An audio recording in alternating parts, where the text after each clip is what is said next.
I was living in mostly in Japan when I think Netflix became kind of a big thing in North America. I don't even know what their presence in Canada was in the 90s and 2000s. I mean, I would say that I used to be a big Blockbuster fan. I loved going to the rental video place, and I don't think I ever rented a lot of DVDs or even bought a lot of DVDs for that matter. I feel like I went from VHS directly to downloading content. And when I say downloading, I mean easily a good 8 years or so of that was done with pirated content. And part of the reason for that is that I was living like for instance in Japan where you and this is before it became like super illegal in Japan, but um, it was hard to get hands on like sort of American or Western television, and so pirating was like literally the only option to kind of watch TV from home, and so yeah. But anyway, I think when we moved back to North America in 2010, 2011. The Netflix approach to consuming video content just seemed like a natural way to do that. I had actually seen other technologies similar to Netflix before. Um, People created the software basically to categorize all of your downloaded BitTorrent content and make it navigatable and sort of consumable the same way that Netflix works. So when I saw it in Netflix, it just seemed like the natural next progression of how to consume um, video media. And yeah, so didn't really give it much thought when my wife and kids wanted to sign up for it. But I do remember being a little bit surprised. So one thing is I never really had an iPod or iPhone up until very recently. So I knew that people were buying content off the iTunes Store and similar. Yeah, I've kind of been an Android fan from the very beginning. I mean, I remember even I had a Windows mobile phone, and I reinstalled Android on top of it, and so I kind of felt that particularly initially that Apple was black boxing us too much on the mobile technology, and I really wanted to get in there and sort of tinker a little bit more. I think yeah, I mean, I did buy some content from Google Play, and um, but I was a little bit like I think by I don't know 2011, 12, I was a little bit bemused by how Netflix had succeeded at something that the tech companies had failed. I mean, I'd really put the tech companies on a plateau. I even kind of recall Google's acquisition of YouTube, and how YouTube they were involved in some litigation at the time. I think there was some internal memo at YouTube where an executive um, basically told the employees, don't proactively remove copyrighted content, wait until we get the takedown requests and then do it, because that literally affects our bottom line. And I imagine that when Google acquired YouTube, they went to the copyright owners and made some deal, probably involving, I don't know, cash payments plus promises to blacklist certain content, and basically kind of quality assurance measures that copyrighted content would not easily find its way up there. And anyway, so yeah, I mean, for me, I think that deal signified what I thought was the natural progression. That I thought that kind of all tech companies would, I don't know, own the media and storytelling, content creation companies as well. So this non-tech company who used to send out DVDs by mail, kind of taking over this arena was really interesting for me. And in fact, I even remember being, I don't know, like almost sad to hear that they were outsourcing all of their app development. I mean, in hindsight, it makes total sense. I mean, why would you hire a Nintendo Wii programmer to develop an app when you could just outsource it to a company that does that? It, Netflix doesn't love the Nintendo Wii so much that they're going to have literally a team of programmers specialized for that platform. So yeah, they outsourced every platform to a different, and obviously they collaborated, and they all had to follow the brand standards and guidelines, and there were some requirements that all the apps shared. Although it's not a universal user experience across each platform. Each platform does have its own kind of unique you know experience using Netflix. But anyway, yeah. So like I said, I was a little bit you know bemused by the fact that Netflix seemed to do something that the big tech companies couldn't. And I remember even when that Seth Rogen, North Korean, that movie came out that was like, banned from the theaters or something. North Korea was like, I don't know, going to declare war or something, and then they immediately released it on for sale on Google Play and maybe, I don't know, Amazon and maybe Apple as well. I don't know. And we bought it. We bought it and watched it, and I mean, it was just a great. It felt like we'd kind of been duped by a big PR scam or whatever. The movie was certainly not controversial. It was just typical slapstick type of stuff or whatever. And I think 6 months later it was on Netflix. So paying that money for that movie, but it's not like going back. I think that the technologist thought to myself, this, and also with that said, I have bought content from. Let me think about it now. Now that I think about it, I've bought movies from YouTube, Amazon, like rental type things, and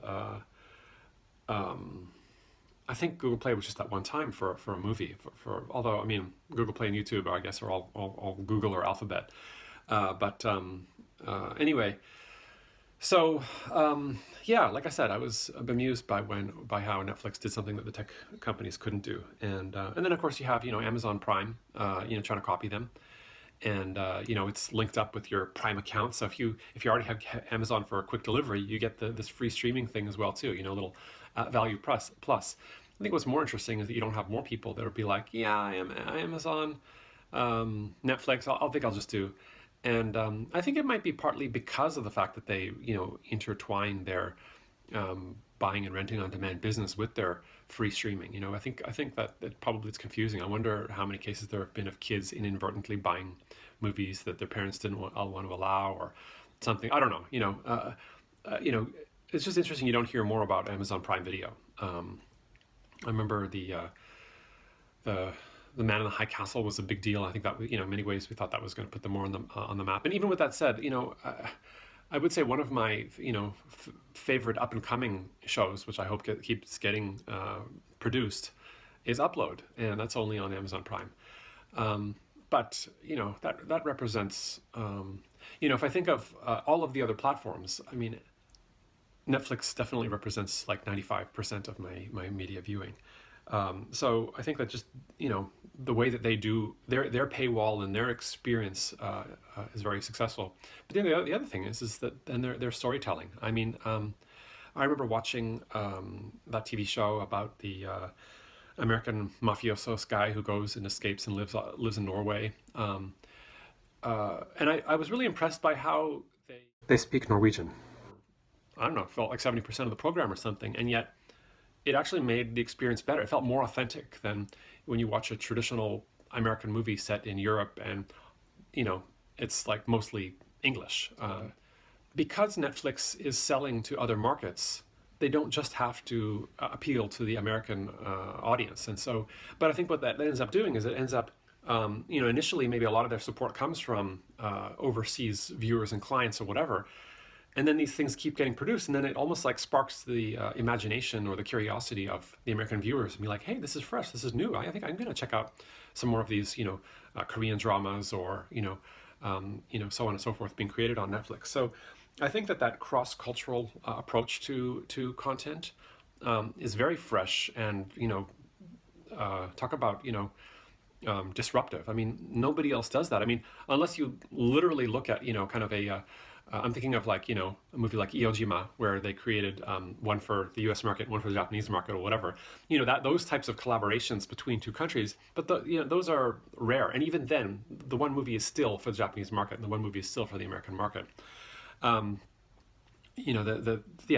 approach that Netflix took with these cross-cultural, cross-language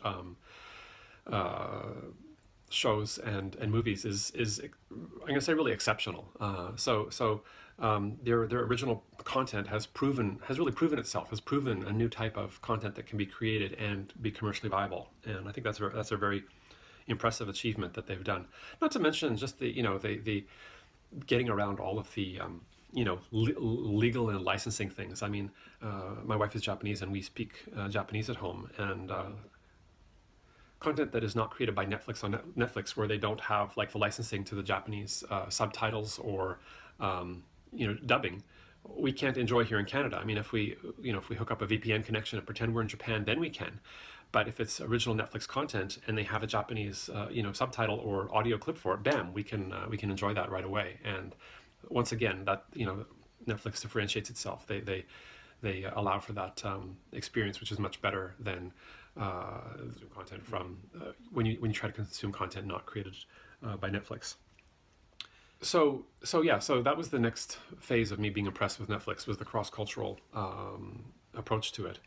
I think that then, probably, I'm going to say in the late 2010s, maybe, I don't know, 2018 or around there, I read an article about how the one thing different about Netflix series than kind of traditional American TV is that you don't have the crunch for proving yourself in the pilot. So you don't have to do all the character development and set up the main story arcs or whatever all in the pilot to kind of whet people's taste buds for what's to come. You plan out to create, 12 episodes of a show, and then you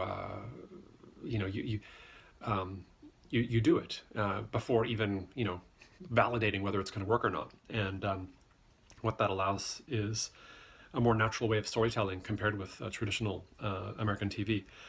But the other thing is, it makes me think about, and again, this goes back to the cross-cultural thing, but in American TV, it seems that as long as a show is profitable, they want to keep churning it out. I think about Ryan George on YouTube, who makes fun of excellent movies that have told a wonderful story, but then money happens, and so they're forced to create sequels just because of how well. And I think that probably happens on Netflix too. In fact, I've heard that Squid Games is under that exact pressure. They didn't expect it to be that popular, and now they're rushing to write a sequel for that. But with that said, like in Japan, they have these miniseries. They're called dorama. Right from the start, they plan a 13-series miniseries.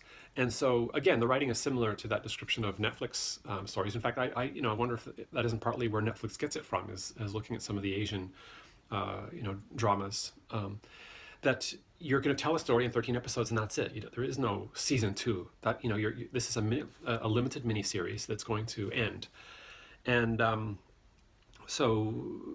they do. And even Japanese dramas are also under pressure at times to continue. When one does really well, they end up doing the same thing that looks like Squid Games is going to do. One that comes out to mind is Daimon Michiko, this very skillful surgeon with a bad attitude, and there's others too. Oda Yuji, something Odoru Sakusen, or whatever, this cop show that they kept creating, and I mean, there's another one too in Japan, Torasan, or Tsuribaka-san. I mean, there are those reoccurring dramas in Japan as well, but overall, it's not like, I don't think the scenario that you see like with Happy Days or X-Files or The Walking Dead or whatever, that where a series just grinds to a halt because they've run out of storytelling and it's gotten boring. I feel like, I don't know.